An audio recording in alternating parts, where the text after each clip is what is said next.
Besides Social Security, Rick Perry's HPV vaccine mandate was a hot topic at the CNN Tea Party Express GOP debate.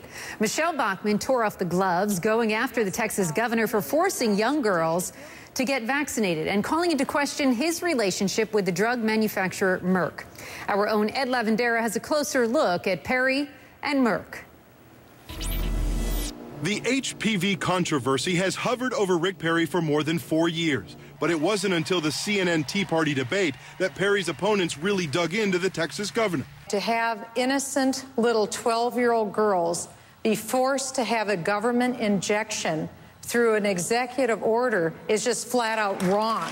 The drug company gave thousands of dollars in political donations to the governor, and this is just flat out wrong. The company was Merck, and it was a $5,000 contribution that I had received from them. I raised about $30 million. And if you're saying that I can be bought for $5,000, I'm offended. $5,000 in 2006, according to Texas campaign finance documents. But altogether, Merck has donated more than $28,000 to Rick Perry's gubernatorial campaigns in the last 10 years. More than $20,000 of those donations were made before the governor issued the controversial HPV executive order. But I do not understand why we as a people would not take this opportunity to use this vaccine that has come to us.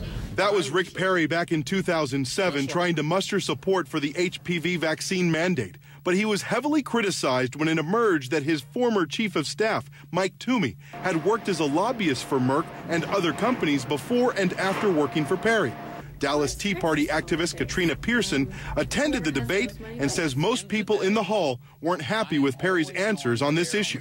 Capital cronyism is extremely important, and it runs rampant throughout both parties. And the issue needs to be discussed, and we need to make sure that we have a candidate committed to principled legislation and governing, not special interest driven. But the relationship between Rick Perry, his former chief of staff, and the drug maker Merck is troubling to campaign finance watchdogs like Texans for Public Justice. It found that while Perry was prominent in the Republican Governors Association, Merck donated more than $377,000 to the RGA. That's since 2006. In the same period, the association has donated $4 million to Rick Perry's campaigns for governor. All perfectly legal, but a glimpse into how money runs through the political system. And now Rick Perry says he handled the HPV vaccine issue all wrong. But on that particular issue, I will tell you that I made a mistake by not going to the legislature first. At the end of the day, this was about trying to stop a cancer.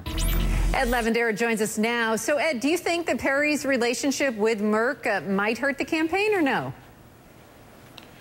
Well, you know, it's interesting. It didn't hurt him in the last gubernatorial election here. Rick Perry defeated Senator Kay Bailey Hutchison, who was believed at the time to be the most popular Republican politician in this state.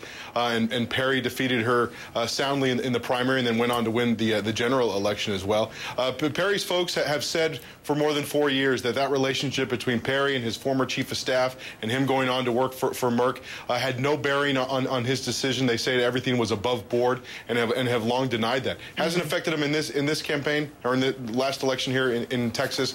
We'll see how this issue continues to kind of fester over here in the presidential election. Yeah, something though, you know, Ed, the viewers couldn't see at home was really what happened after the debate, where a lot of Tea Partiers jumped ship and now they're backing Romney. So you think that we might expect to see more of that after this debate? You know, that's one of the things we brought up with the Dallas Tea Party activist that was in the story there. She had just flown back here to Dallas. We're talking to her, and I said, what was that explanation on the HPV vaccine issue? How did that go over? Did he win people over in that hall? She didn't think so. So it'll be interesting to see if that one issue has turned a lot of people away. You know, she mentioned the words there, capital cronyism. That's a popular phrase right now, and it's spreading among a lot of Tea Partiers, and it's something that they don't like, and they're looking for people who can avoid that. All right, Ed Lavandera, nice job digging into Perry's history there. Appreciate it. Thank you. Well, they have fought to keep our country safe, but our veterans are fighting another battle right here at home. One word, jobs. We'll show you how one vet is winning that fight next.